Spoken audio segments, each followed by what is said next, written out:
They laughed at me on TikTok, not strangers, my family.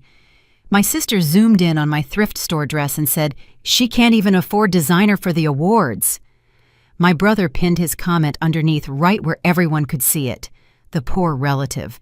My parents liked the video, both of them, within minutes. No one told them to stop. No one said it went too far. No one stood up for me.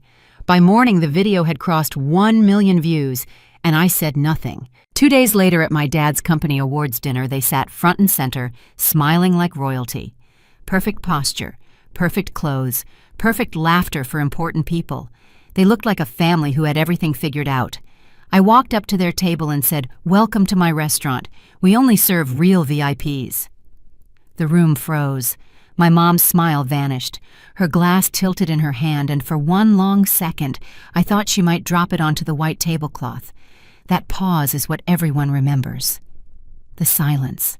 The way the air shifted like the entire room had taken a breath and forgotten how to exhale.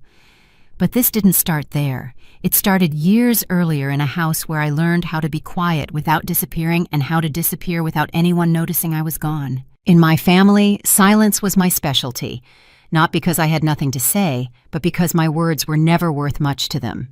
My parents were proud people, proud of how things looked, proud of being seen as successful, proud of a version of family life they had carefully built for other people to admire. My brother fit into that picture perfectly. He learned early how to say the right things, laugh at the right moments, shake hands with the right people. My sister learned how to be seen. Cameras loved her. Social media algorithms pushed her content to millions. Attention followed her everywhere she went. I learned how to be useful. I was the one who remembered everyone's birthdays without being reminded. I booked the flights. I showed up early to help set up and stayed late to clean. I was the one who didn't need introductions at family gatherings because nobody asked who I was anyway. At holidays, relatives asked my brother about his promotions and my sister about her follower counts. When they turned to me, the questions were always vague. "Still doing that thing?" they would ask, waving their hands like my entire life could be summarized with a gesture. I learned to smile and nod. It was easier that way. When my sister started filming everything, we all pretended it was harmless. "Just content," she would say, waving her phone around like it was a toy instead of a weapon. She filmed meals, outfits, conversations, edited into jokes. If someone complained, she laughed it off. If someone looked uncomfortable, she called them too sensitive. My parents loved the attention she brought to the family. They shared her videos in group chats and bragged about her reach to their friends. My brother added jokes in the comments that always got likes because people expected him to be funny. I stayed out of frame whenever I could. The night of the video, we had gathered for what my mother called a low-key family dinner. That meant good lighting and enough wine to make everyone forget their boundaries. I wore a dress I had found at a secondhand shop because I liked the color and it fit well. I didn't think about labels. I never had. Fashion was never something I cared about proving to anyone. The camera appeared without warning. My sister's voice lifted bright and fake, the way it always sounded when she was performing for her audience. "Okay, quick fit check," she announced, and I knew without looking that she had pointed the lens at me. She never asked permission. She never had to. I heard my name before I saw myself on the screen. The zoom was slow and deliberate, like a spotlight searching for its target. She laughed. Her words came out polished, ready for engagement. "She can't even afford designer for the awards." My brother's comment appeared almost immediately pinned where everyone could see it. The poor relative. My parents' likes followed within minutes, two small icons that felt heavier than any insult. I waited for someone to pause, for someone to correct her, for a single voice to say, "That's enough." Nothing came. By morning, the video had crossed into territory where it no longer belonged to our family. Strangers stitched it. They slowed it down and added captions. Some people defended me. Most didn't. The cruelty wasn't creative. It didn't need to be. It was familiar and efficient, the kind that spreads because permission has already been granted. My phone buzzed all day with notifications I didn't open. I went to work. I answered emails. I made decisions that affected other people's schedules and careers. I didn't comment on the video. I didn't call my family to ask for an explanation that would never come. Silence, when you choose it deliberately, becomes a strategy. 2 days later, my father's company hosted its annual awards dinner. It was the kind of event that pretended to be about gratitude while quietly ranking everyone in attendance. Invitations were valuable. Seating arrangements were political. My parents treated it like a coronation. My brother had practiced his networking laugh. My sister had planned her social media posts down to the minute. No one asked if I was coming.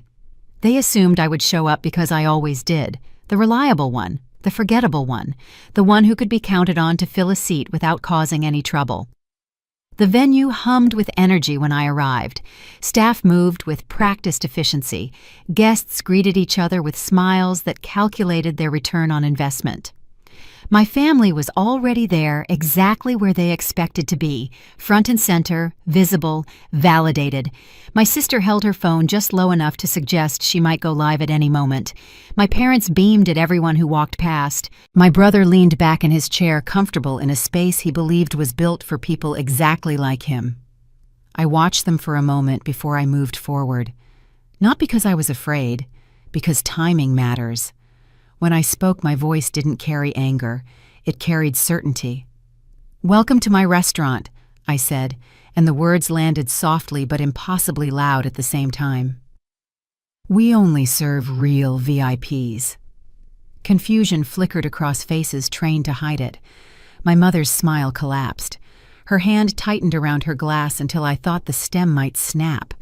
The room didn't gasp. It didn't laugh. It waited. That pause wasn't surprise. It was recognition struggling to surface. I didn't explain. Explanations invite arguments. I didn't look for their approval. Approval implies doubt. I let the moment exist exactly as it was, undeniable, undecorated. Before that night, my family had a story they told about me. Quiet, simple, safe. The kind of person you don't have to worry about because she'll never outgrow the space you give her. They mistook my boundaries for absence. They mistook my silence for permission. They mistook my refusal to perform for a lack of substance. They weren't cruel on purpose. That would have been easier to forgive.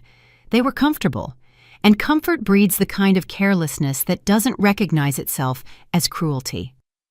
Long before the video, long before this dinner, I learned that dignity doesn't announce itself. It waits. It builds. It shows up when called not to impress anyone, but to set the record straight. That night wasn't about revenge in the way people usually mean it. It was about alignment, about the relief of no longer shrinking myself to fit a version that made other people feel superior. It was about letting the truth stand on its own without decoration. I didn't come to take anything from them. I came to stop giving something away. As the room began to move again, as servers resumed their paths and conversations restarted with a different energy underneath, I stepped back, not to retreat, to let the moment complete itself. The story had shifted, not because I raised my voice, but because I lowered my tolerance. Behind me, my family sat in a silence they had never practiced. Ahead of me, the evening continued, indifferent to who had liked what video, who had laughed, who had stayed quiet when it mattered. That was the first time I truly understood something. Being underestimated is only a disadvantage if you believe it yourself. The morning after the video crossed 1 million views, my sister didn't delete it. She turned off the comments like closing a door while leaving the mess inside for someone else to deal with. The clip stayed pinned at the top of her page, frozen in its smirk, the caption unchanged. That choice told me everything I needed to know about how she saw the situation. If she had felt ashamed, she would have erased it. If she had felt sorry, she would have called. Instead, she optimized for engagement. My phone buzzed with a private message from my brother before I finished my coffee. "Don't make this bigger than it is," he wrote. "People are talking. It could affect the family." The words landed exactly where they were meant to land. Not on my feelings, but on my sense of obligation. I didn't answer. An hour later, my parents called in quick succession, like runners passing a baton. Neither asked if I was okay. They asked if I had spoken to anyone about the video. They asked if I planned to respond publicly. They asked if I understood how close we were to an important event, and how distractions had a way of spiraling out of control. It was impressive, really, how efficiently concern could be rerouted into risk management. By the time both calls ended, the message was clear. The problem wasn't what happened to me. The problem was how visible it had become. The awards dinner arrived in every conversation like a guest of honor. My parents spoke about it with reverence, the way people talk about a night they believe will confirm everything they've been telling themselves. My father mentioned the guest list repeatedly, emphasizing the word exclusive, like it was a credential he could wear on his jacket. My mother talked about the lighting and the menu and how the room would photograph. My brother practiced stories out loud, trimming them to their most flattering versions. My sister spoke in hashtags, mapping out posts before the evening even existed. In all of it, I was an absence that didn't register as missing. No one asked where I would sit. No one asked if I wanted to bring anyone. No one asked anything that might complicate the narrative they were polishing. In my family, the awards dinner wasn't just a meal, it was a diagram. There was a right place to be, and there were places that didn't matter. The table at the center carried a weight that went beyond location. It meant you were seen. It meant you belonged to the story being told that night. My brother belonged there automatically, his career tied neatly to my father's legacy. My sister belonged there because she understood spectacle, because she could turn any angle into proof of relevance. I belonged somewhere else, wherever that happened to be. Not excluded exactly, just unassigned. I had seen this diagram drawn and redrawn across years of family gatherings. At company parties, my brother stood near my father, introduced as the future of the family business. My sister floated nearby, camera ready, capturing the glow of recognition. I drifted at the edges, holding a glass, nodding through conversations that ended before they began. When seating charts appeared, there was always a pause at my name, a soft laugh, a suggestion that I could sit anywhere. It was never framed as rejection. It was framed as flexibility. "You're easy," my mother used to say, like that was a compliment. "You don't mind." I minded. I just learned early that minding out loud changed nothing. 2 days after the video, my father called again. His tone was brisk and managerial. He didn't mention TikTok. He didn't mention the comments or the likes, or the way my sister's clip had been stitched into dozens of cruel variations by strangers. He talked about logistics. The awards dinner was coming up fast. It would look strange if I didn't attend. People would ask questions. His voice dropped when he said that, as if questions themselves were dangerous. I told him I planned to come. There was a pause, the kind that follows unexpected cooperation. "Good," he said, and I heard relief slip through. "Keep it simple. Don't make it about you." I almost laughed. The assumption was buried so deep it sounded natural. Everything was already about them. My job was to make sure it stayed that way. After the call, I sat with the quiet and noticed something I hadn't before. The quiet wasn't empty. It was deliberate. They thought my silence meant agreement. They thought my history of not pushing back guaranteed the same outcome forever. They were wrong about one thing, at least. Silence, when chosen carefully, is not consent. It's preparation. I didn't argue with anyone that week. I didn't ask for apologies that would arrive hollow and rehearsed. I didn't explain how it felt to watch strangers debate my worth while my family managed the fallout like a public relations problem. I opened my calendar and made a call they didn't know about. Then another. I confirmed details that had nothing to do with where I would sit and everything to do with how the night would actually run. I listened more than I spoke. I thanked people who didn't need convincing. I kept my voice steady. Nothing about it felt dramatic. It felt like paperwork. And that I realized was exactly how real power preferred to move, quietly, administratively, without asking for applause. In the days before the dinner, my family's excitement grew louder. A seating preview appeared in the group chat, a blurry photo of a printed layout with names too small to read clearly.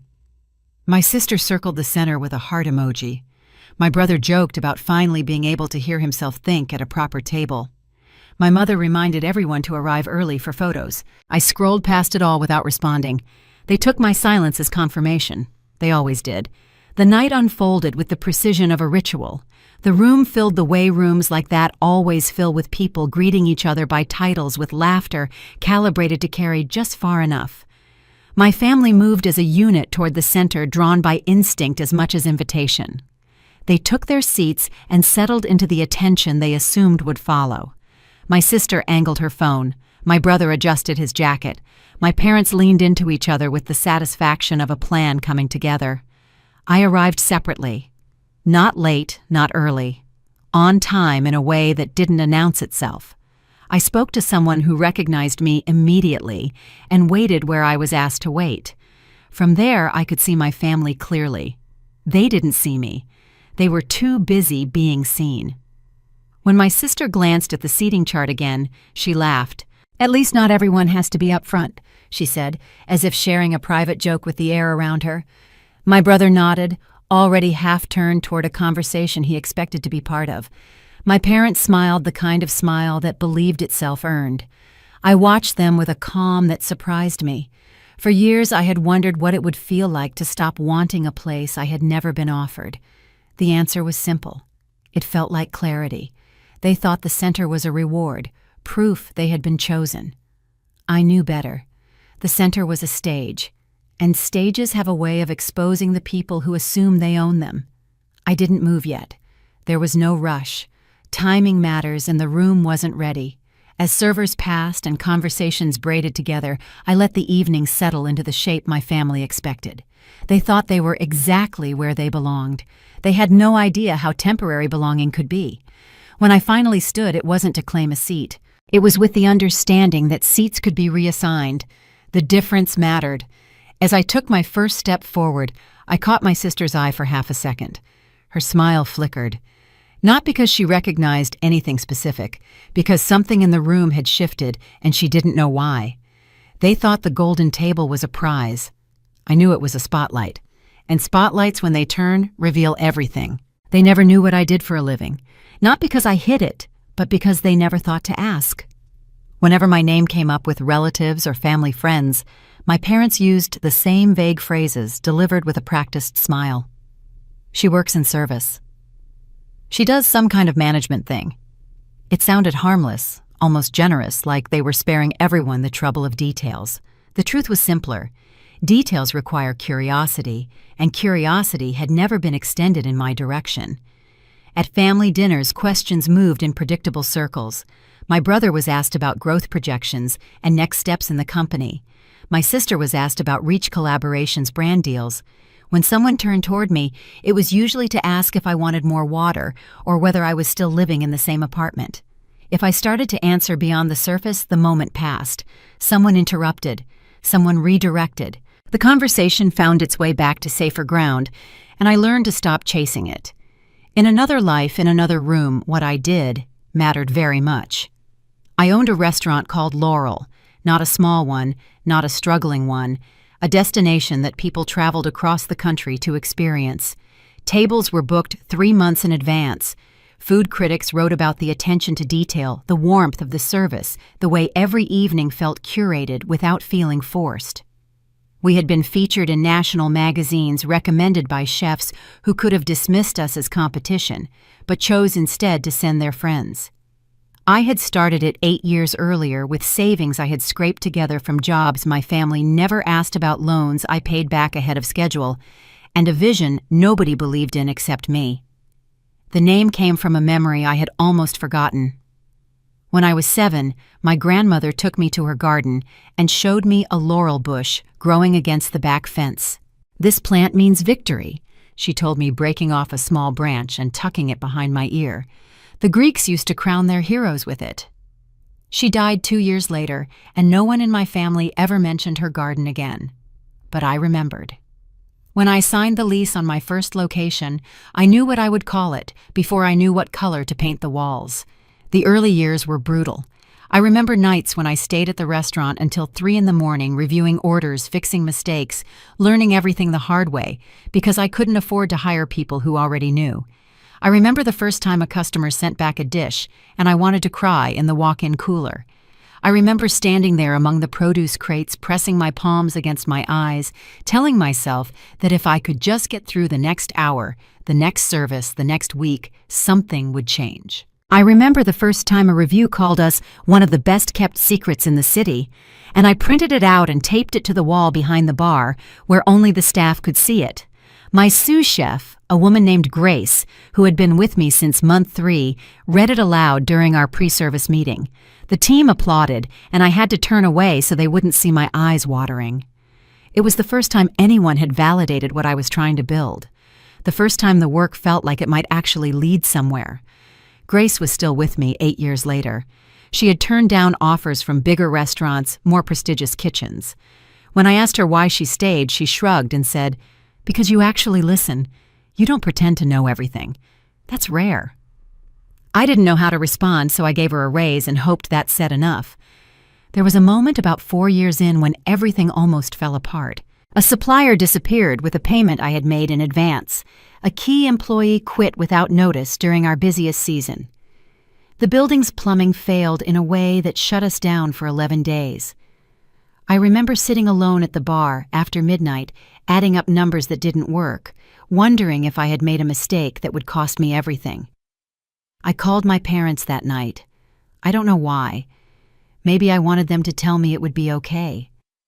Maybe I just wanted to hear a familiar voice. My mother answered on the 4th ring, sounding distracted. I told her I was having a hard time at work.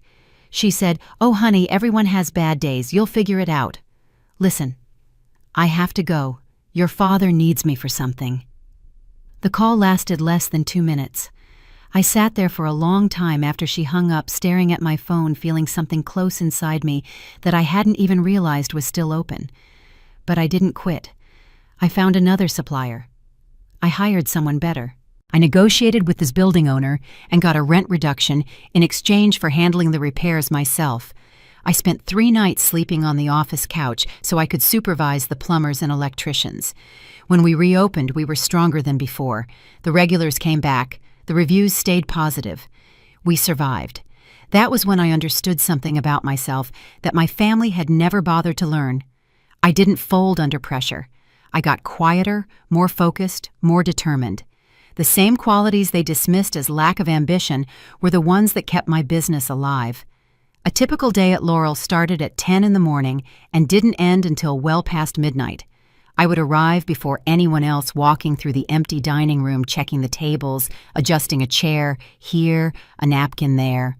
Small things that no one would notice unless they were wrong. Then the deliveries would start, and Grace would arrive, and the kitchen would fill with the sounds of prep work and conversation and occasional laughter. I loved those hours before service, the anticipation, the possibility. Every night was a chance to get it right, to give someone an evening they would remember.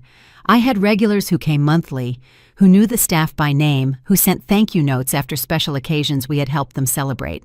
A man proposed to his girlfriend at table 7, and she said yes, and they came back every anniversary afterward. A woman hosted her mother's 80th birthday in our private room, and when her mother passed 6 months later, she wrote me a letter saying that dinner had been one of the last truly happy nights they shared together. Those moments kept me going when the numbers got tight, or the reviews got harsh, or the exhaustion made me wonder if any of it was worth it.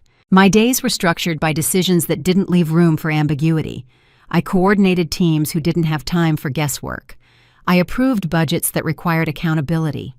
I sat in meetings where opinions carried weight because consequences followed them. No one at work asked where my clothes came from. No one wondered if I belonged. When I spoke, people listened not because I demanded it, but because it made sense to.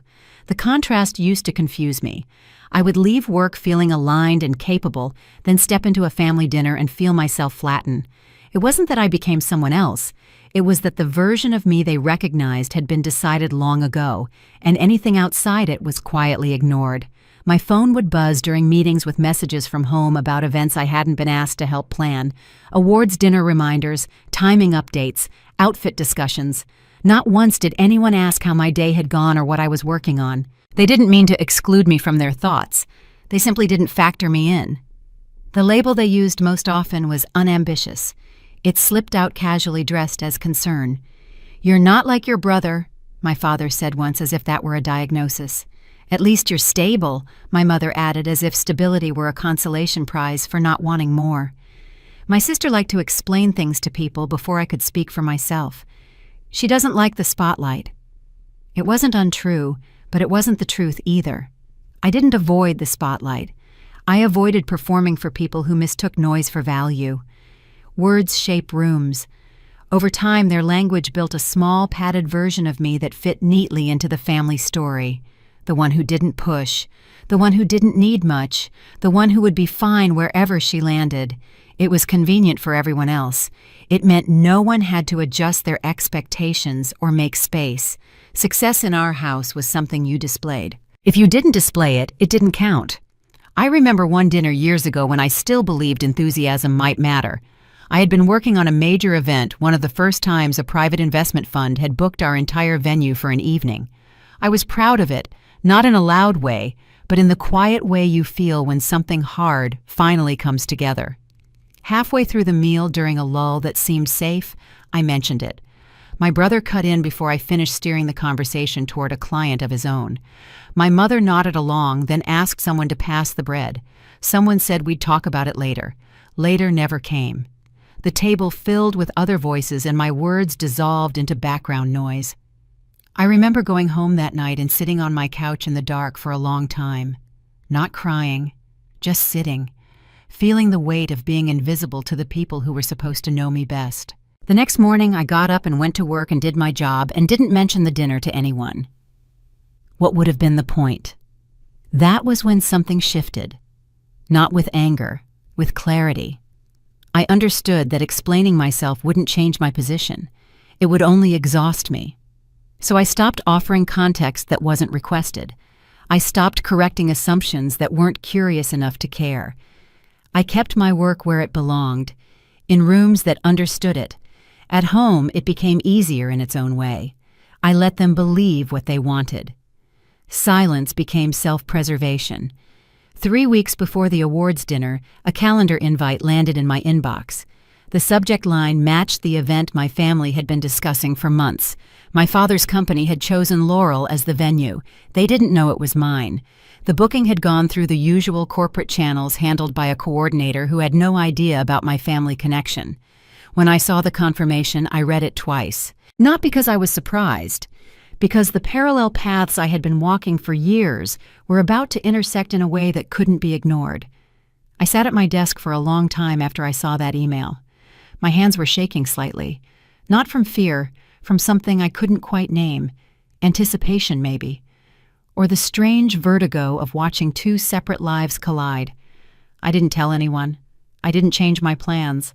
I confirmed the booking through my general manager and let the preparation continue as it always did, professionally, precisely, without drama.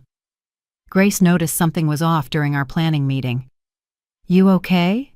she asked, studying my face in that direct way she had. "You seem distracted." "Family stuff," I said, which was true enough. She nodded and didn't push. That was another thing I appreciated about her. She knew when to ask and when to leave things alone. That same week, my mother called to remind me about the dinner again. "Make sure you're on a time," she said. "It's important." I told her I would be there. She paused, then added, almost as an afterthought, "You're doing okay, right?" It was the closest she had come to asking about my life in months. I said yes. She sounded relieved, not because she knew the truth, but because she didn't have to ask more questions. After the call, I looked at the calendar invite again. The date, the time, the location that carried my name on every legal document. Laurel, victory. My grandmother's gift grown into something real. They had never asked what I did. They had never needed to. Their version of me didn't require it. But very soon, they were going to find out. My mother didn't mention the awards dinner when she texted me that afternoon. That was the first thing that made my stomach tighten. Her messages were usually efficient, anchored to logistics or reminders. This one arrived unprompted and carried a tone I recognized too well. "You've changed lately," she wrote. Not angry, not accusatory, just observational, like she was pointing out the weather. I stared at the screen longer than I needed to, waiting for a follow-up that would make it about a schedule or an outfit or something I could fix. It didn't come. A few seconds later, another message appeared. "I'm just worried people might misunderstand you." There it was. Concern dressed as protection. In our family, misunderstanding was always framed as something you invited by existing incorrectly. It was never about someone else's assumptions. It was about your failure to manage them. Over the years, I learned that worry didn't mean care. It meant discomfort. It meant someone felt uneasy about how you were showing up, and instead of examining that unease, they handed it back to you to resolve. I typed a neutral response, then deleted it. I closed my phone and went back to work, but the words lingered. Later that evening, the pattern continued. My father called brief and oddly gentle. He didn't mention the video or the dinner. He asked how I was doing the way people ask when they don't want an honest answer. Before I could say much, he added, "You know you've always been a little different. It's not a bad thing." He paused, letting the implication settle. You just have to be mindful. Mindful of what he didn't say. I murmured something agreeable, the sound of a daughter who understood the rules. We hung up without resolving anything, which was exactly the point. They never told me outright to change. They didn't need to. The language was subtle, refined, through years of repetition. Be careful. Don't overthink. Not everyone is used to your way. Each phrase shaved off a small edge, encouraging me to smooth myself into something more palatable. They framed it as kindness, as if the world were a fragile thing that needed protection from my presence.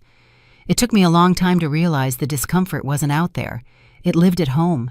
A memory surfaced that night, uninvited and sharp. I was in my 20s, still naive enough to believe enthusiasm was a virtue everywhere. I had shared an idea at a family gathering, something I was genuinely excited about. My voice was animated. My hands moved as I spoke. I remember the way the room shifted, the glances exchanged, the gentle laughter. "You're doing a bit much," my aunt had said, smiling.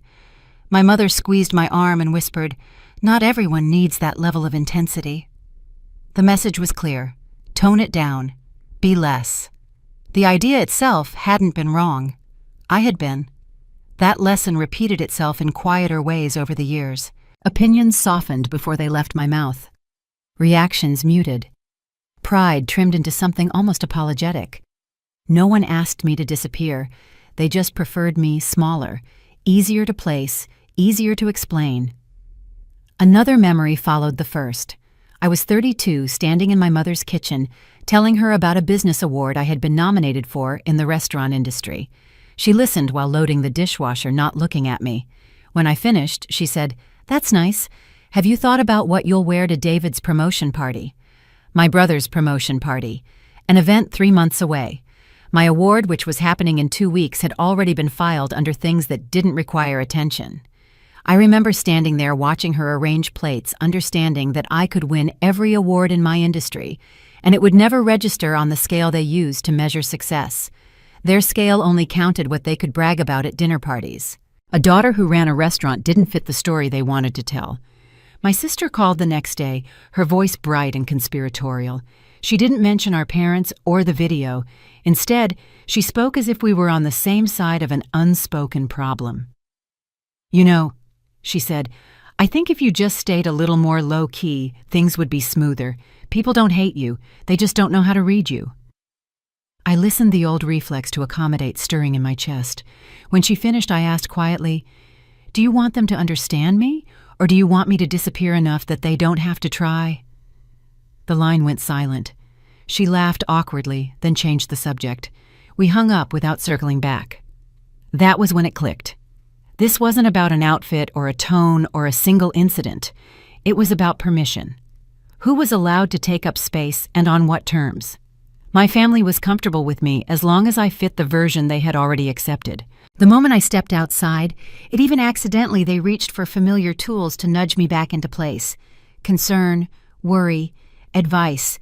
Never commands, never accountability. I thought about how often I had adjusted myself without realizing it. How many decisions I had framed around what would keep the peace rather than what felt true. It wasn't a strategy, it was survival. But survival has a cost, and I could feel it now, heavy and undeniable. The question wasn't how to avoid being misunderstood anymore. It was whether I was willing to keep editing myself for the comfort of people who never asked what those edits cost me. I didn't announce a decision. There was no confrontation, no speech about boundaries. I simply stopped participating in the negotiations. When my mother sent another message suggesting I be careful how I came across, I replied with a brief acknowledgement and nothing more. When my sister tried to coach me on the presentation, I thanked her and changed the subject. I didn't justify, I didn't explain, I didn't adjust. The shift was small enough that no one noticed right away. For years, I had believed any deviation would cause friction. But the world didn't crack open when I held my ground. Conversations moved on. Silence filled the spaces where my compliance used to live. It felt unfamiliar, but not uncomfortable. It felt honest. The night before the dinner, I stood in my apartment and considered the quiet. There was no anxiety buzzing under my skin, no rehearsed responses waiting to be deployed. I wasn't preparing to perform or to disappear. I was simply going to show up as myself without preemptive apologies. It felt less like defiance and more like relief. They thought the problem was how I appeared. I was beginning to understand that the real problem was their refusal to see me fully. And for the first time, I wasn't interested in making that easier for them. The morning of the awards dinner arrived like any other weekday, quiet, ordinary, procedural. That alone should have warned me how disconnected our priorities had become. My phone buzzed before I finished my coffee, a string of messages stacked on top of each other without pause. Arrival times, ride coordination, a reminder about photos. Someone asked whether I had confirmed my seat yet, as if seating were the only thing that mattered. No one asked if I had slept well. No one asked how I was feeling. The assumption was that I would orbit their plans the way I always had, silently adjusting myself to match their gravity. I skimmed the messages replied with brief acknowledgments and closed the thread.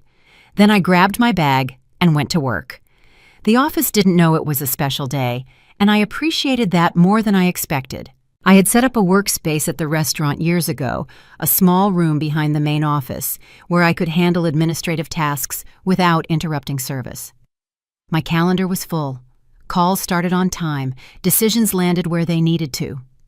I moved through the morning without thinking about the evening ahead, not because I was avoiding it, but because it didn't require rehearsal. While my family fretted over appearances, I focused on operations. While they planned how they would be seen, I handled things that would exist whether anyone looked or not. The contrast felt sharp. Two versions of importance unfolding on the same day, unaware of each other. By midday, the assumptions in my phone began to pile up.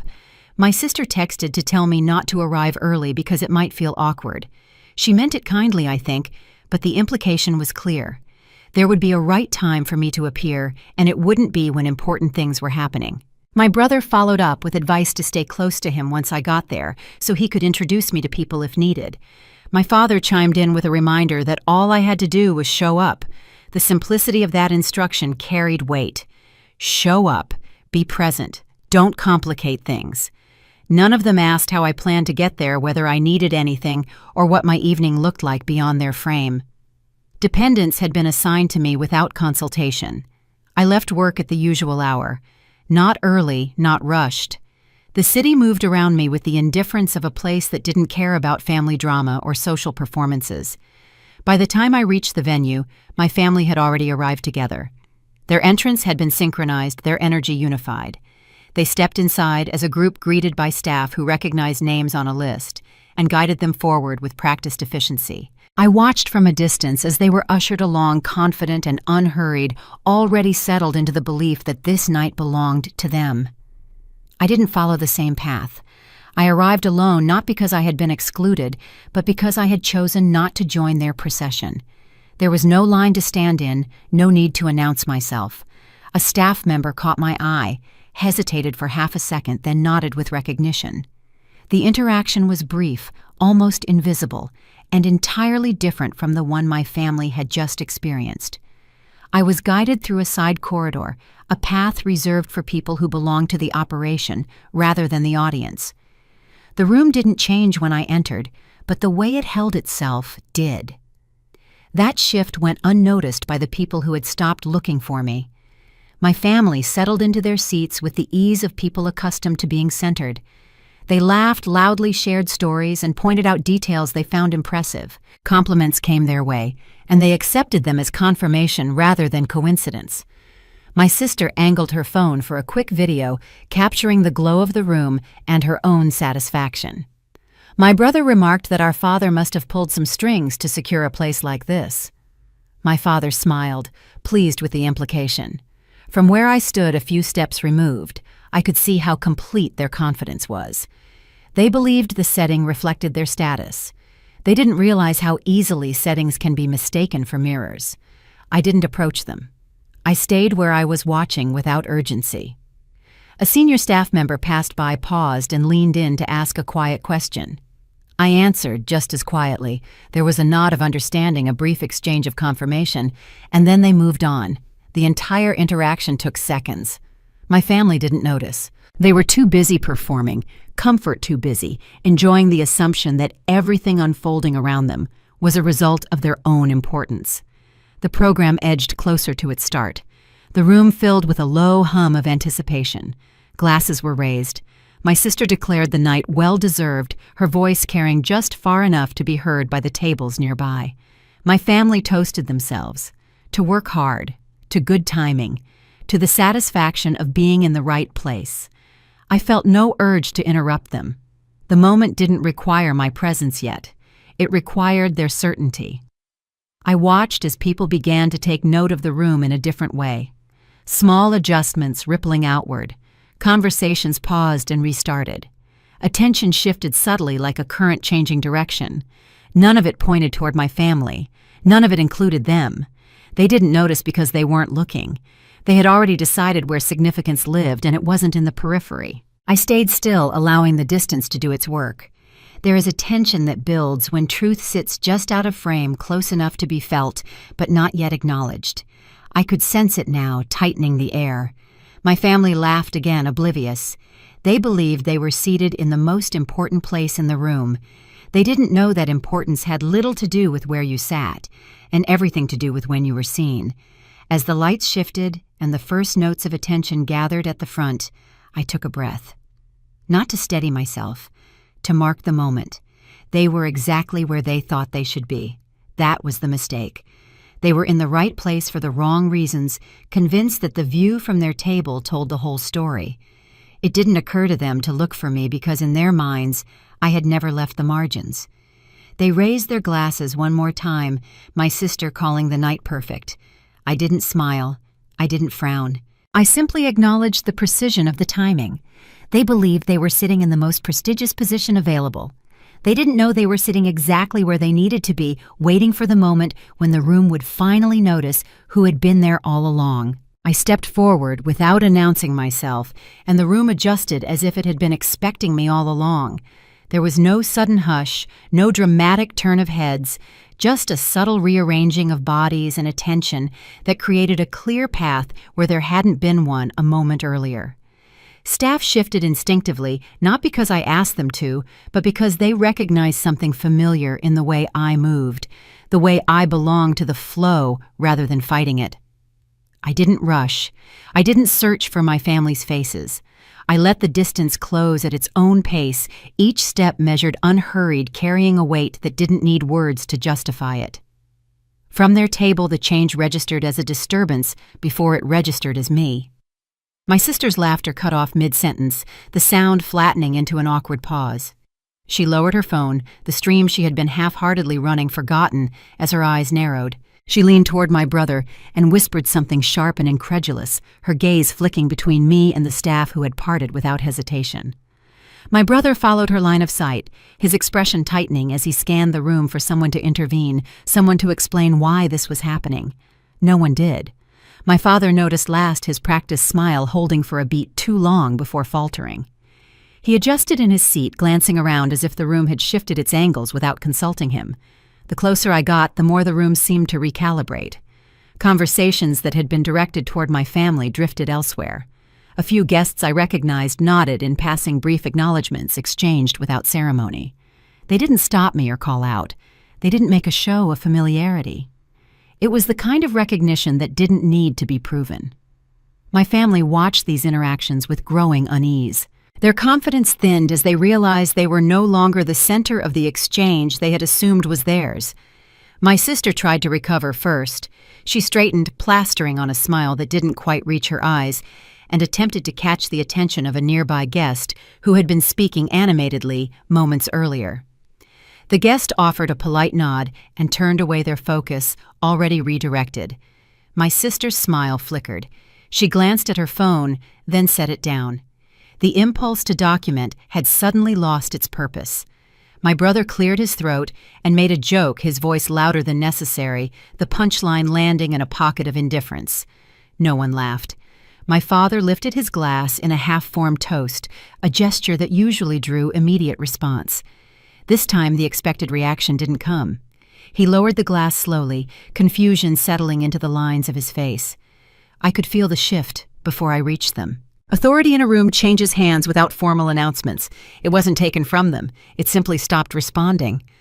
They were experiencing for the first time what it felt like to speak and not be heard, to signal importance and receive nothing back. The air around their table grew heavier, charged with the realization that the rules they relied on were no longer in effect. I stopped just behind them, close enough to feel the tension ripple outward. They hadn't turned yet, not fully, as if acknowledging me would make the unease real. A senior staff member approached from the side posture, respectful voice low.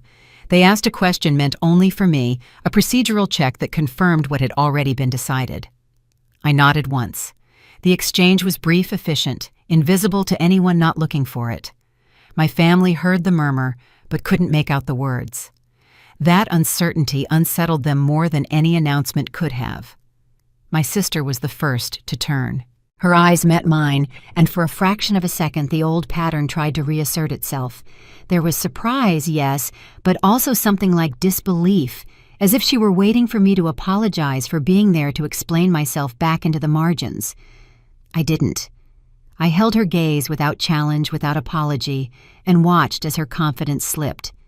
My brother followed his expression, a mix of irritation and calculation, trying to assess what he was missing, how this situation had unfolded without his awareness. My father turned last, slower than the others, his smile gone entirely now. He looked at me as if seeing a version of me that didn't align with the one he had rehearsed for years. No one spoke.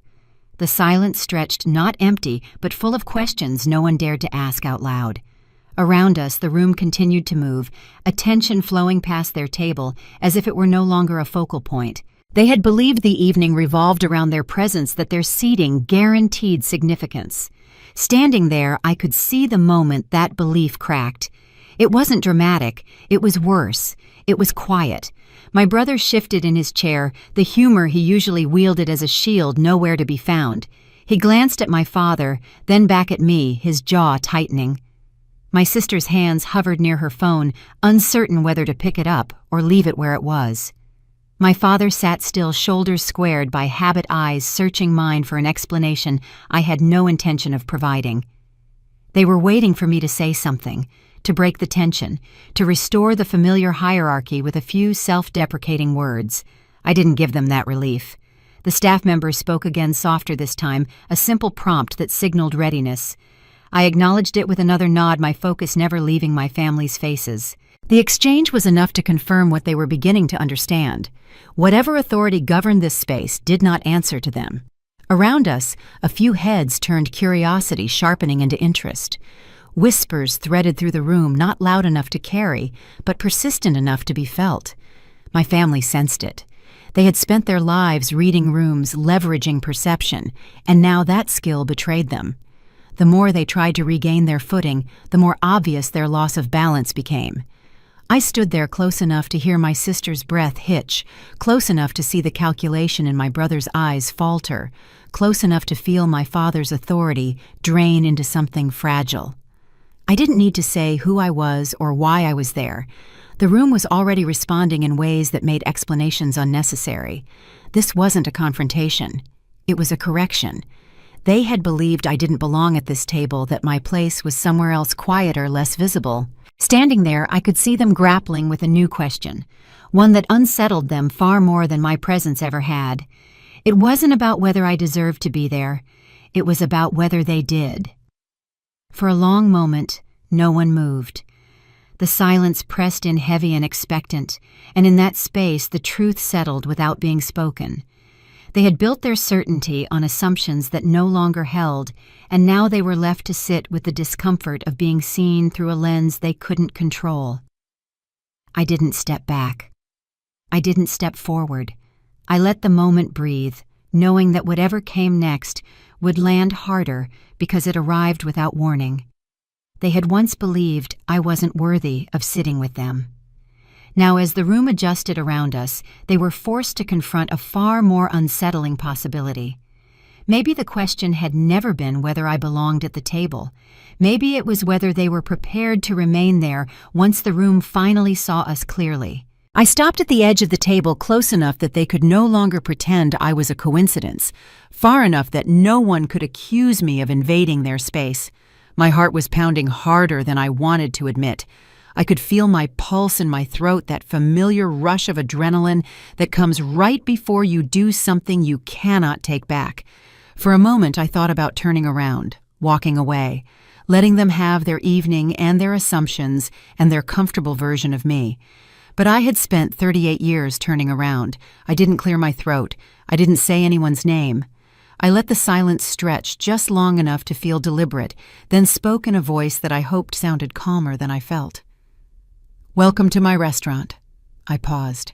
My hands were trembling slightly at my sides, so I clasped them together in front of me. I hoped no one noticed. "We only serve real VIPs." I didn't smile. I didn't explain. I let the words land where they landed and stayed still, even though every instinct told me to fill the silence with something softer, something that would make this easier for everyone. For half a second, no one reacted. It was the kind of pause that feels unreal, like the moment after a glass slips from your hand, but before it hits the floor. Then my sister laughed, a short, brittle sound that didn't invite company. "What are you talking about?" she said too quickly, like speed could turn confusion into confidence. She glanced around expecting someone to correct me, to reassure her this was some kind of joke she was missing. My brother's eyes darted toward the staff, scanning for a familiar face who would intervene and restore order. My mother's smile stayed in place, but her hand tightened around her glass until her knuckles whitened. My father said nothing. He just watched me, his expression unreadable in a way I had never seen before. They were used to controlling narratives by reacting first by laughing things off or redirecting attention. This time their instincts failed them. My sister's laughter hung in the air unanswered. My brother's search came up empty. My mother's smile began to tremble with effort. My father remained silent, and that silence was louder than any denial he could have offered. A senior manager named Rachel approached from my side, stepping into the space as naturally as if she had always been part of the scene. She didn't look at my family when she spoke. Her focus stayed on me, her tone respectful and professional. She addressed me by name the way people do when they're accustomed to doing so, and confirmed the next detail of the evening with a brief question. I answered just as briefly, grateful that my voice held steady. The exchange took seconds, but it shifted the room in a way nothing else could have.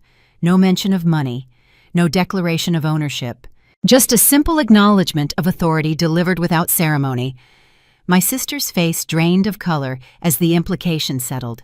She looked from Rachel to me, her mouth opening and closing, as if testing words she didn't dare use. My brother leaned back slightly, the calculation in his eyes turning frantic as he tried to piece together what he had missed. My mother's grip on her glass loosened, then tightened again, her smile finally slipping as she realized no one was coming to rescue them from this moment. My father exhaled slowly, his shoulders dropping a fraction. The first visible sign that he understood something fundamental had changed. Around us, attention sharpened. Conversations nearby slowed, then stopped. A few guests glanced over openly, now curiosity no longer disguised. Others pretended not to stare, but their interest showed in how their bodies angled toward us. The room had found its focal point, and it wasn't the one my family had expected. I didn't elaborate. I didn't turn to explain myself. Instead, I asked Rachel a practical question about timing, about whether everything was ready to proceed as planned. She answered immediately confidently, as if my presence and my role were the most natural things in the world. The simplicity of the exchange made it impossible to dismiss. This wasn't a misunderstanding. It wasn't a performance. It was infrastructure. My sister's eyes flicked to her phone, then away. The reflex to document to control perception through a screen surfaced and died in the same second. She knew instinctively that this was not a moment she could spin. My brother cleared his throat, opening his mouth as if to say something, then closing it when he realized he didn't know which version of me he was supposed to be talking to anymore. My mother stared at the table, her reflection warped on the surface of her glass. My father finally spoke. My name left his mouth carefully, as if it were unfamiliar. There was no accusation in his voice, no anger, just uncertainty. Something caught in my chest when I heard him say it. For a fraction of a second, I was 8 years old again, waiting for him to notice something. I had made something I was proud of, waiting for him to see me. I didn't respond. Not because I wanted to punish him, but because I didn't trust my voice. Any explanation would have softened the impact, given them something to argue with or reinterpret. And honestly, I was afraid that if I started talking, I might say too much. I might say everything I had been holding back for years, and this wasn't the place for that. A few guests stood drawn by the shift in energy. One offered me a greeting, another a brief word of appreciation. Their gestures were polite and restrained. Each interaction widened the distance between my family and the room they believed they commanded. No one asked them how they were doing. No one checked on their comfort. The social cues they relied on had evaporated, leaving them exposed in a way they had never experienced. My sister remembered the video then. I could see it in her eyes, the way her expression tightened as the past collided with the present. My brother remembered his comment, the casual cruelty of it, resurfacing with a clarity that made him wince. My mother remembered pressing, remembered laughing, and the weight of that memory settled heavily on her shoulders. My father remembered every time he had spoken for me, defined me, reduced me, and for the first time those memories didn't feel like authority. They felt like evidence. I stayed where I was, letting the room continue its quiet reorganization. This wasn't about humiliating them. It really wasn't. Part of me wished I could explain that to them somehow. I didn't want them to suffer. I just wanted them to see. There's a difference, even if it doesn't feel like one at the moment. Eventually, Rachel returned to my side, a subtle signal that it was time to move on. I acknowledged her with a nod, then turned slightly, my body angling away from my family without dismissing them outright. It was a small movement, but it said everything. I wasn't here to confront them. I was here to do my work. As I stepped away, I felt my eyes sting unexpectedly. I blinked it back quickly, grateful that I was facing away from them now. This was harder than I thought it would be. Easier in some ways, harder in others. The fantasy of this moment had never included the ache that came with it. The silence followed me for a moment before breaking apart into whispers and resumed conversations. My family remained at the table, surrounded by people, yet utterly alone. The center of attention they had coveted replaced by something colder and far less comfortable. They didn't call after me. They didn't stop me. They couldn't. The room had already made its choice. I didn't look back. I wanted to, but I didn't. Looking back would have been asking for something, for acknowledgement or apology or understanding, and I had spent too many years asking. I hadn't come to prove who I was. I had come to let them see what they had never bothered to learn. And now that they had, the consequences were no longer mine to manage. The table didn't move, but the room did.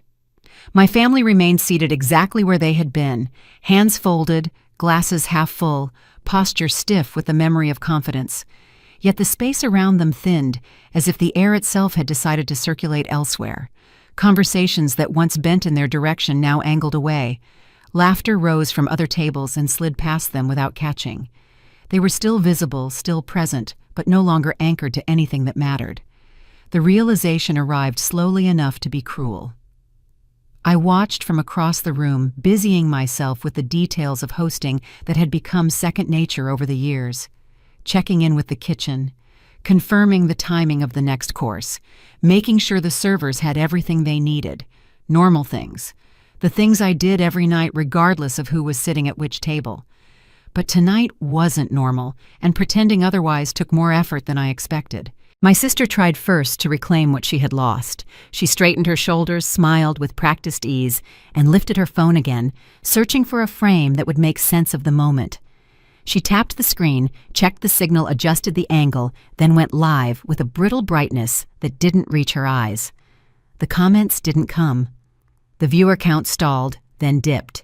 She laughed too loudly at something no one had said, and ended the stream with a sharp swipe, her hand shaking just enough to notice. She set the phone down and didn't pick it up again.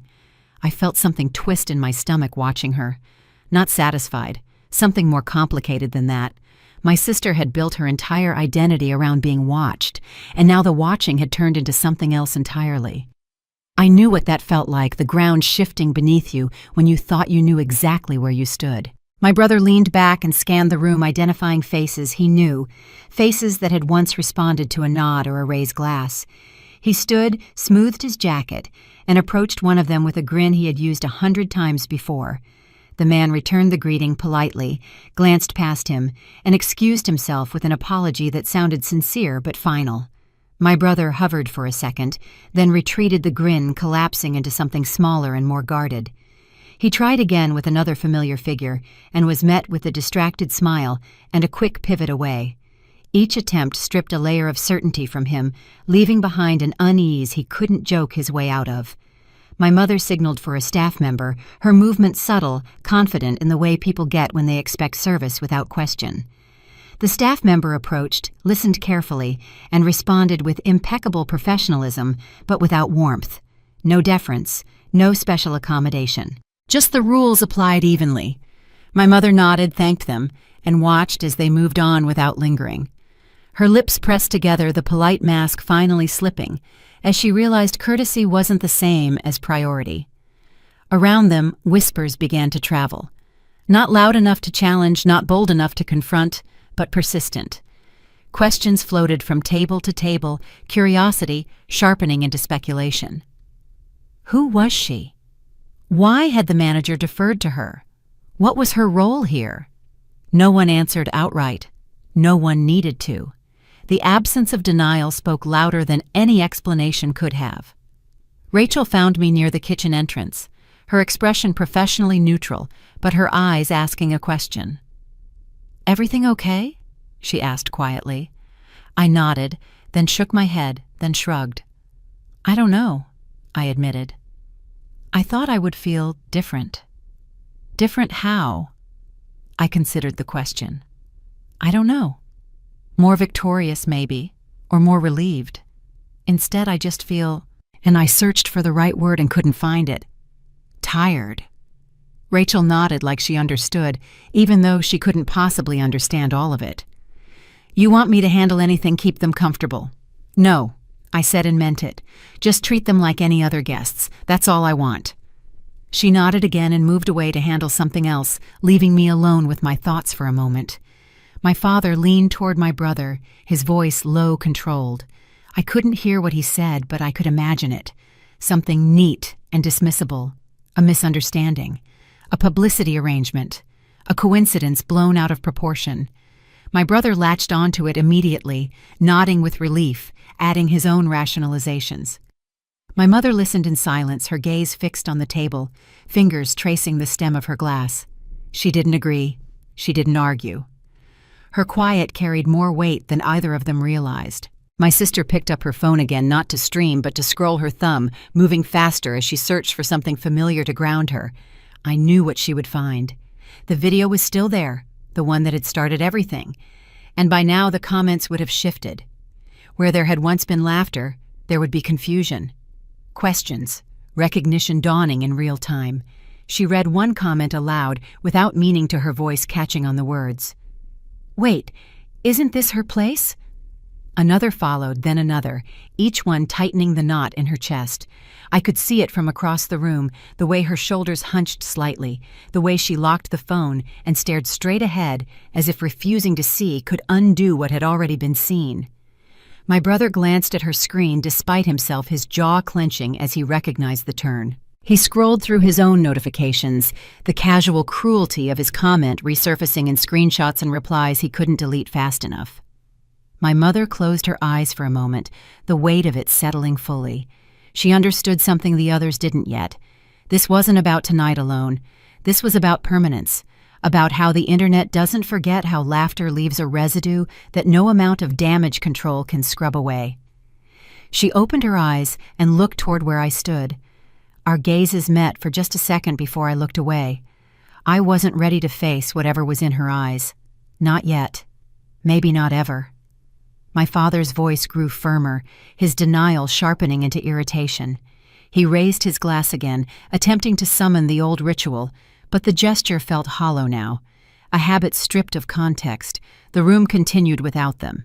I turned back to my work, checking on a server who seemed overwhelmed, adjusting a place setting that didn't need adjusting, doing all the small things that kept my hands busy and my mind from wandering too far into territory I wasn't ready to explore. This wasn't revenge fueled by confrontation. It was a consequence fueled by exposure. And consequences, I was learning, felt different than I had imagined. Heavier, more complicated, less clean. By the time the program neared its end, my family looked smaller somehow. Their confidences worn thin by hours of quiet recalibration. They had arrived believing they could shape the narrative. They were leaving with the understanding that narratives once released take on lives of their own. And I was left standing in the middle of it all, wondering if this was what closure felt like or just another kind of beginning. The first time my name carried weight in that room, it didn't come from me. It came from Victoria, the event coordinator who had worked with me for 6 years. She had been there when I signed the lease on this building, when I stayed up for 3 days straight before our first major event, when I cried in the storage room after a reviewer called our food transcendent. And I finally let myself believe this might actually work.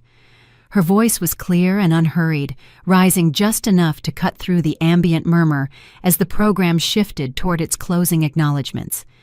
She didn't dramatize it. She didn't lean into suspense. She simply paused, smiled at the audience, and thanked the people who had made the evening possible. When she said my name, she said it the way professionals say the names of people who matter, with ease, with certainty, as if there had never been any question at all. She didn't explain, she didn't elaborate, she didn't gesture in my direction for applause. She moved on, and that was the most powerful part. The room reacted anyway, not with gasps or cheers, but with a subtle recalibration. The kind you feel more than hear. A collective adjustment as attention quietly pivoted and settled somewhere new. I felt it ripple outward, and for a moment I didn't know what to do with my hands. I had spent so many years being invisible in rooms like this that visibility felt foreign, like wearing clothes that didn't quite fit. I wanted to shrink back into the familiar comfort of being overlooked. Instead, I made myself stand still. I made myself breathe. I made myself take up the space I had earned. A few people glanced toward me, curiosity tempered by recognition, and then they did something even more telling. They acted as if this information had always been obvious. A man I had spoken with earlier raised his glass in my direction without ceremony. A woman across the room nodded once decisively, as if confirming a thought she had already formed. No one asked me to clarify. No one needed to. At my family's table, the shift landed like a delayed echo. My mother's head snapped up at the sound of my name, her eyes searching Victoria's face for context that wasn't coming. My brother froze his hand halfway to his glass, then set it down, as if unsure what to do with it. My sister's shoulders stiffened, her gaze darting from the stage to the room, tracking reactions she couldn't control. My father leaned back, his expression unreadable. The practiced calm of a man used to being acknowledged publicly was now working against him, as he realized this acknowledgement wasn't his. People began to move. Not all at once, not in a rush, but with intention. A cluster of guests shifted in my direction, forming and reforming organically the way groups do when they sense gravity.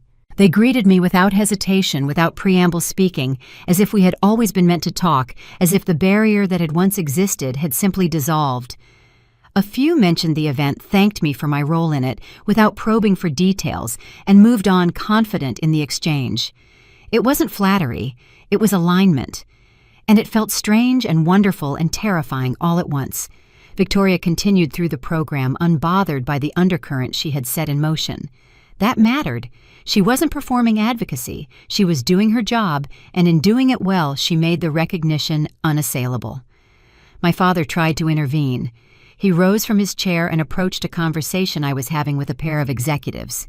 His smile was polite, his timing off by just enough to matter. I saw him coming and felt my stomach clench. Part of me wanted to welcome him into the conversation, to smooth things over the way I had always done. Part of me wanted to turn my back completely. I did neither. I just kept talking, letting him hover at the edge of the group until one of the executives greeted him. Warmly, listened for a beat, and then excused himself with a glance at his watch. My father stood alone for a fraction of a second too long before he retreated. The confidence in his stride was replaced by something more careful. I didn't feel victorious. I felt something closer to grief. This was my father, the man who had taught me to ride a bike, who had stayed up late helping me with science projects in elementary school before things changed. Before my brother became the obvious heir, and my sister became the obvious star, and I became the obvious afterthought. I wondered if he remembered those nights.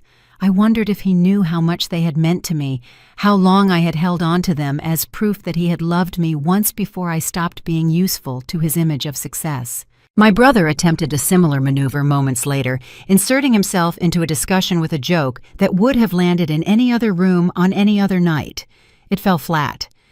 The conversation shifted away from him without comment, not unkindly, just decisively. I didn't feel victorious. I felt settled. The difference surprised me. There was no surge of adrenaline, no rush of vindication. Just a steady, quiet clarity, the kind that comes when a long-standing imbalance finally corrects itself. Across the room, my sister leaned toward my mother, her voice too low to hear, but her expression sharp with urgency. My mother responded with a single sentence, her mouth tight, her eyes flicking toward me and then away. Then my mother spoke again, quietly, barely audible, even from where I stood. "We were wrong," she said, not as a performance, not as a plea, as a statement of fact. Something cracked open inside me when I heard those words. 3 small words that I had waited my entire life to hear. They weren't enough to fix anything. They weren't an apology or an explanation or a promise to change, but they were true, and my mother had said them out loud, and that meant something. I wasn't sure what yet, but something. Victoria wrapped up her segment and thanked the audience again. She caught my eye as she stepped down from the small platform and gave me the smallest nod, a friend acknowledging another friend, a colleague recognizing a job well done. Such a simple thing, such a meaningful one. As the lights dimmed slightly and guests began to drift toward the exits, I took a moment for myself near the edge of the room. Not to hide, but to breathe in the space that had opened up. I realized then how much energy I had spent over the years translating myself, softening my edges, waiting for permission to be seen. I didn't need that permission anymore. It had been granted without my request by people who had no stake in my family's narrative, who saw only what was in front of them, and responded accordingly. I watched my family gather their things, their movements slower, more deliberate, as if they were recalibrating with every step. They didn't approach me. I didn't approach them. The distance felt appropriate for now. Maybe someday it would shrink. Maybe it wouldn't. I wasn't sure which outcome I was hoping for anymore. Sometimes the most liberating moment isn't the one where you speak up. It's the one where someone else says it out loud and the world listens. And you finally let yourself believe that you were worth listening to all along. The program moved forward without them, not abruptly, not cruelly, just with a quiet certainty that didn't wait for permission.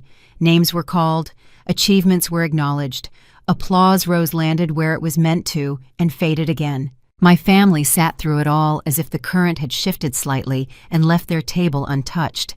I kept myself busy as the evening wound down, but I still caught myself glancing in their direction. I told myself it was part of being a good host, keeping an eye on the room. That wasn't the whole truth. Part of me was still that little girl at the family dinner table, tracking moods, anticipating shifts, bracing for what came next.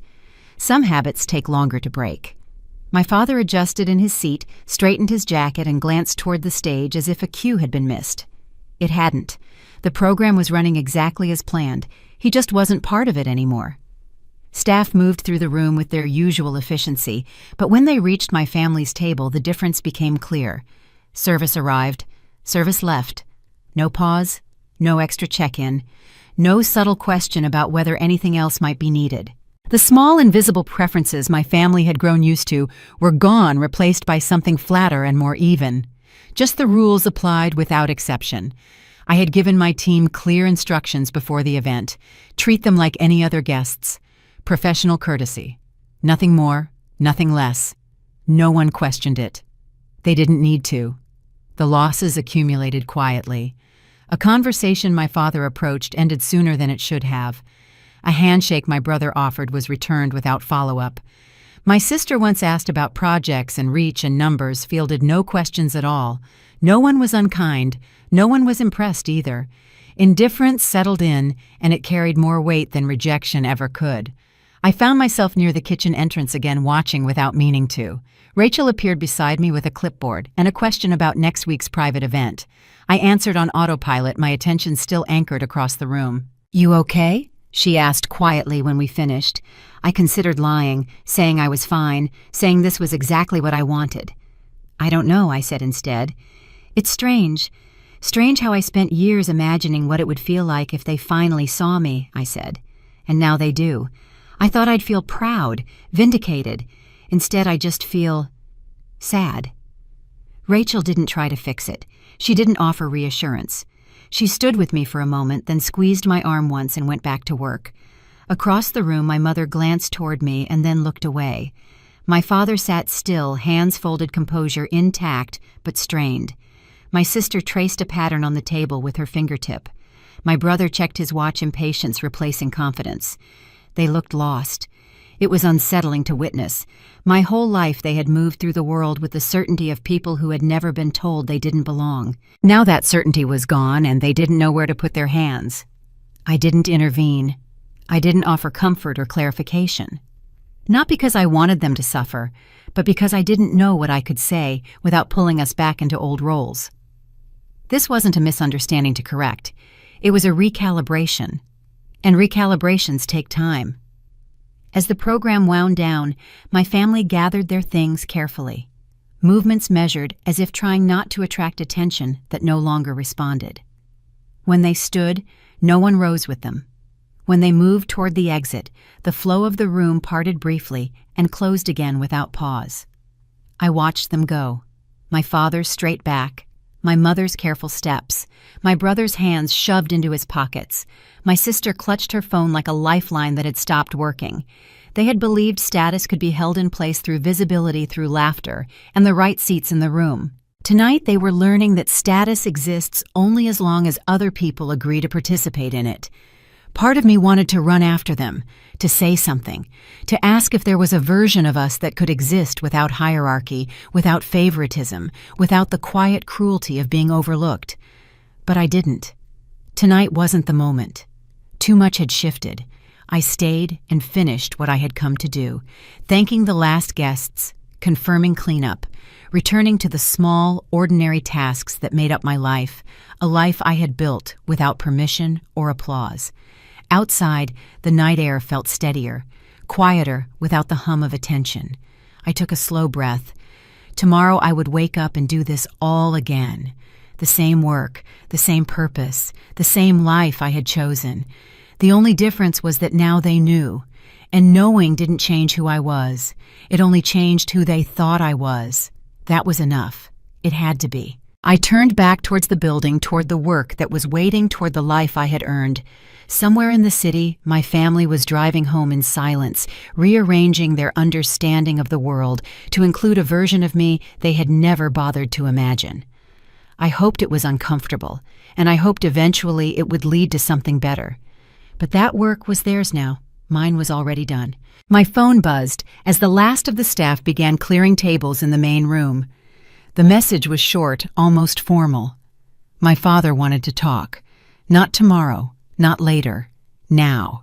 He didn't say where, but I knew it wouldn't be public. He wouldn't risk witnesses. I told him where I was and waited. My hands were steadier than I expected, but my heart was beating faster than I wanted to admit. The power dynamic had already shifted. We were just catching up to it. But knowing that didn't make this easy. Nothing about tonight had been easy. He arrived a few minutes later, slower than usual, his jacket folded over his arm instead of worn like armor. We stood near a quiet hallway far enough from the exits that no one passed by accidentally. The hum of the building was muted there, replaced by the low mechanical sounds of cleanup. Somewhere in the distance, I could hear Grace giving instructions to the kitchen crew. Normal sounds, grounding sounds. For the first time in my life, my father looked unsure of how to start. He cleared his throat, glanced at the floor, then back at me, as if searching for the version of me he was used to addressing. She wasn't there anymore. "I don't think tonight went the way anyone expected," he said finally. It wasn't a question. It wasn't an accusation. It was a placeholder, a sentence meant to buy time. I didn't respond right away. Part of me wanted to fill the silence the way I always had, to make this easier for him to smooth over the discomfort with reassurance. That instinct was still there, buried deep, trained into me over decades of practice. I let it pass. I let the silence stretch long enough to become uncomfortable, long enough for him to realize he didn't have the lead in this conversation. He shifted his weight. I tried again. He mentioned misunderstandings. He mentioned how quickly things had escalated. He mentioned family. He avoided specifics with the precision of someone who had spent a lifetime navigating liability. When the apology came, it arrived carefully packaged. He said he was sorry things had gone too far. He said he regretted how the situation had been handled. He didn't mention the video. He didn't mention laughter or likes or comments that stayed visible long after the joke had landed. He didn't mention my name paired with the words "poor relative" for a million strangers to see. He apologized the way people do when they're trying to reduce damage, not when they're trying to acknowledge harm. I listened without interrupting. My expression is neutral. My hands clasped in front of me to hide the slight tremor I could feel starting. I recognized the tactic. I had grown up with it. My mother and brother joined us partway through, drawn by instinct or necessity. I wasn't sure which. They must have been waiting nearby, watching, trying to gauge how the conversation was going before deciding whether to intervene. My mother took a conciliatory tone immediately. She talked about healing, about how families go through phases, about how none of this needed to define us moving forward. She didn't say what this was. She didn't need to. "We've always been so close," she said, and something twisted in my chest at the lie of it. I don't want one difficult night to change that. My brother tried humor, a half smile paired with a shrug. "Come on," he said. "We all say stupid things sometimes. Remember when I called you a nerd in front of your prom date? You got over that." He was comparing a childhood teasing moment to a viral video that mocked me in front of millions. The gap between what he understood and what had actually happened felt unbridgeable. My sister arrived last standing, slightly apart from the others, arms crossed. Her expression guarded but watchful. She didn't say anything. She just watched, and I wondered what was going through her mind, whether she understood yet what she had done, or whether she was still calculating how to spin this into content. No one said my name in connection with the video. No one named the behavior that had made tonight inevitable. They wanted to skip to resolution without sitting in accountability. I let them talk until they ran out of words. My mother's voice trailed off mid-sentence about family dinners and holidays. My brother's joke hung in the air unanswered. My father stood with his hands in his pockets, looking at a point somewhere past my shoulder. The silence that followed was heavy, full of everything they weren't saying. Then I spoke. When I did, my voice wavered slightly at first. I paused, took a breath, and started again. Quieter this time. Measured. Final. "The video wasn't a misunderstanding," I said. "It was a choice. You chose to film me without my permission. You chose to mock me publicly. You chose to comment and like and laugh. Those were choices." My sister opened her mouth to interrupt, and I held up my hand. "I'm not finished." She closed her mouth.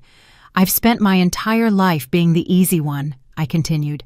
The one who didn't need attention, the one who didn't cause problems, the one who would show up and help and never ask for anything in return. And I did that because I thought eventually, if I was good enough, quiet enough, useful enough, you would see me. Really see me. My voice cracked slightly on the last words. I hadn't expected that. I pressed on anyway. You never did, and I've made my peace with that. But what I won't accept anymore is being actively diminished, being turned into a joke for strangers to laugh at, being treated like my dignity is less important than your entertainment. I looked at my father first. You liked the video. You didn't ask if I was okay. You called to ask if I was going to cause problems for the family. That told me everything I needed to know about where I stand with you. He flinched, slightly but visibly. I turned to my mother. You told me to be careful how I came across. You never once told them to be careful how they treated me. You've spent my whole life asking me to make myself smaller so everyone else could be more comfortable. I'm done doing that. Her eyes were wet now. She reached toward me, and I stepped back. Not cruelly, just clearly. I looked at my brother. The poor relative. That's what you called me, in front of 1 million people, because you thought it was funny, because you've always thought I was someone you could punch down at without consequences. I'm telling you now, there are consequences. He looked away, jaw tight. Finally, I turned to my sister. You built your platform on being relatable, on being honest, on being real. But there's nothing real about humiliating your own sister for engagement. There's nothing relatable about cruelty. I hope someday you understand the difference between content and harm. She didn't respond, but something in her expression shifted. I couldn't tell if it was shame or just the beginning of understanding. I took another breath. My hands were definitely shaking now, so I clasped them tighter. I'm not asking for another apology. I'm not asking for a public correction. I'm not asking for you to make this right because I'm not sure you can. What I'm doing is telling you what I expect moving forward. I looked at each of them in turn. I won't accept being treated as a punchline, publicly or privately. I won't participate in family gatherings where I'm expected to be invisible. I won't shrink myself so you can feel bigger. If you want a relationship with me, it will be based on mutual respect, not on my willingness to absorb disrespect quietly. I paused, letting the words settle. And if those expectations aren't met, I won't explain or argue or try to convince you. I'll simply leave, every time, without discussion.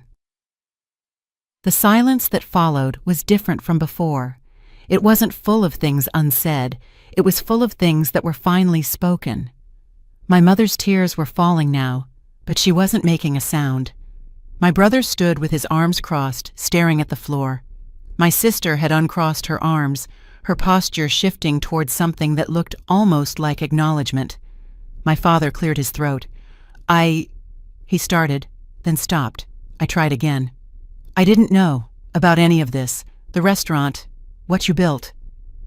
You didn't ask, I said, simply, without accusation. He nodded slowly, the gesture of someone acknowledging a truth he couldn't argue with. Your grandmother would have been proud, my mother said quietly, of Laurel. She always said you were the one who paid attention. Something caught in my throat. I hadn't expected her to remember the connection. I hadn't expected her to know. She was the only one who ever saw me, I said, until I learned to see myself. We stood there for a long moment, the 5 of us in that quiet hallway, with the muted sounds of cleanup around us. The family we had been with was gone. What we would become wasn't clear yet. Maybe nothing. Maybe something different. Maybe something better than before. I didn't know. And for the first time, I was okay with not knowing. This wasn't reconciliation. It was redefinition. I wasn't cutting them off. I wasn't inviting them back to the old version of us either. I was offering a third option, one that didn't center their comfort or my silence. My father finally spoke again, his voice lower than before. I understand, he said. He didn't argue. He didn't promise change. He simply acknowledged the reality of what I had said. My mother nodded, wiping her eyes. My brother mumbled something that might have been, I'm sorry, or might have been, I understand. I couldn't tell. Maybe it didn't matter which. My sister spoke for the first time. "I'll take down the video," she said. "Tonight." I looked at her for a long moment. "Thank you," I said. "But you should know that doesn't fix anything. It's just a start." She nodded. "I know." It wasn't everything, but it was more than I had expected. We stood there for a beat longer, the space between us no longer charged, just defined. When we parted, there were no hugs, no dramatic gestures, just nods, restrained and careful, the beginning of something or the end. Time would tell which. I watched them walk away together, their formation altered, their energy subdued. My father's arm brushed my mother's. My brother walked slightly behind. My sister kept glancing at her phone, then putting it away as if breaking a habit she hadn't realized she had. They would talk about this later, I knew. They would reinterpret it in ways that made it easier to digest. They would tell themselves stories that let them sleep at night. I couldn't control that, and for the first time, I didn't feel the need to try. Grace found me a few minutes later, still standing in the hallway. "Are they gone?" she asked. I nodded. "You okay?" I considered the question, really considered it. "I think so," I said. "I think I actually am." She studied my face for a moment, then nodded. "Good, because we've got a private event next week and I need you to focus." I laughed. It surprised me, the sound of it, real and unexpected. "I'll be ready," I said. "I know you will," she said. "You always are." She walked away, back to the kitchen, back to the work that didn't care about family drama or viral videos or any of the complicated mess of being human. I stayed a moment longer, letting the quiet settle around me. Then I stepped outside into the night. The cool air felt grounding. The city hummed its usual hum, indifferent to what had just happened, already moving on to the next moment. I realized then that the choice I had made wasn't about power over them. It was about power over myself. I hadn't needed them to understand how strong I was. I hadn't needed them to admit every wrong in perfect language.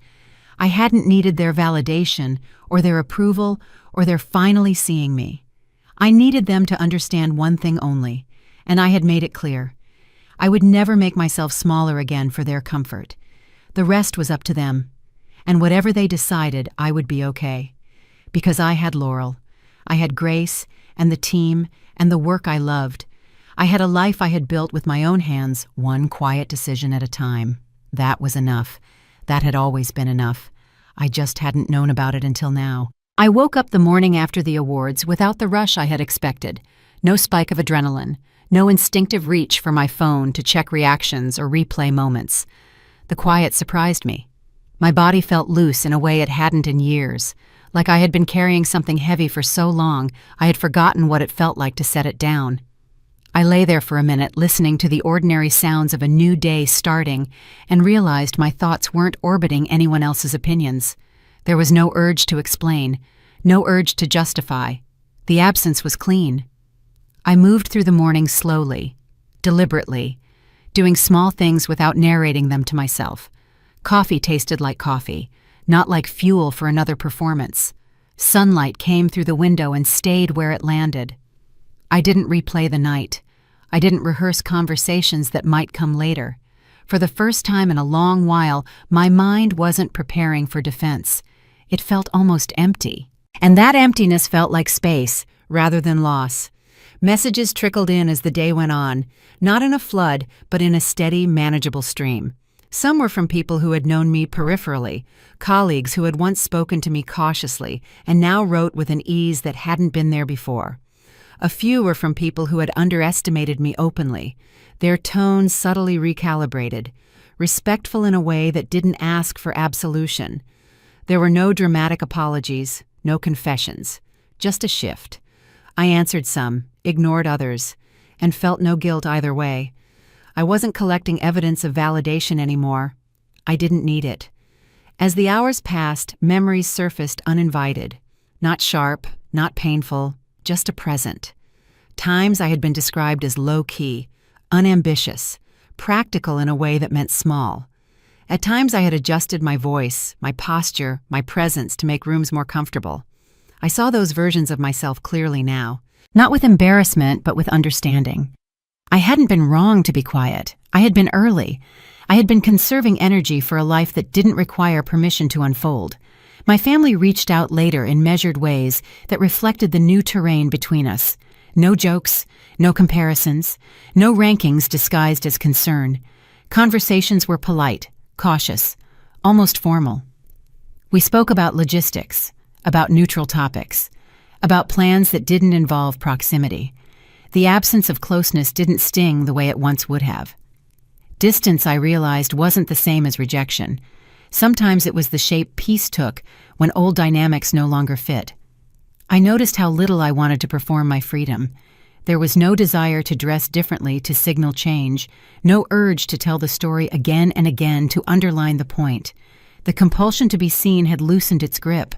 I chose what felt right because it felt right, not because it proved anything. Silence became a choice rather than a default, and that distinction mattered more than I had expected. The world responded in kind. Opportunities appeared without spectacle. Conversations opened without effort. Respect arrived quietly, not as a reward, but as a baseline. I didn't savor it. I accepted it the way you accept good weather, aware it might change but not anxious about the sky. Control, I learned, wasn't about orchestrating outcomes. It was about deciding what you were willing to tolerate. Late in the afternoon, I caught my reflection in a window and paused. Not because I looked different, but because I felt different. Lighter, yes, but also steadier. The version of me that once waited for a big moment to make everything make sense felt distant now, like a character I had outgrown. I hadn't needed a dramatic victory to validate my worth. I needed boundaries. I had needed to stop negotiating my dignity.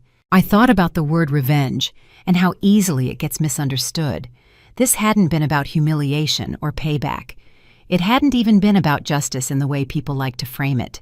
It had been about refusal, refusing to be flattened into someone else's narrative, refusing to accept laughter as a measure of truth, refusing to shrink so others wouldn't have to confront their own discomfort. The change wasn't in my circumstances, it was in my consent. As evening settled in, I felt a calm that didn't depend on what came next. The future didn't need to be outlined.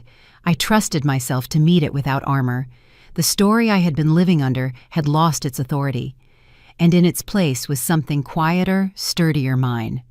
I didn't need to rewrite the past to move forward. I just needed to stop letting it decide the present. I used to think I needed a defining moment, something undeniable and public to prove my value. I see now how small that belief kept me. Value isn't proven, it's protected. Once you stop allowing people to decide it for you, everything else rearranges itself around that choice.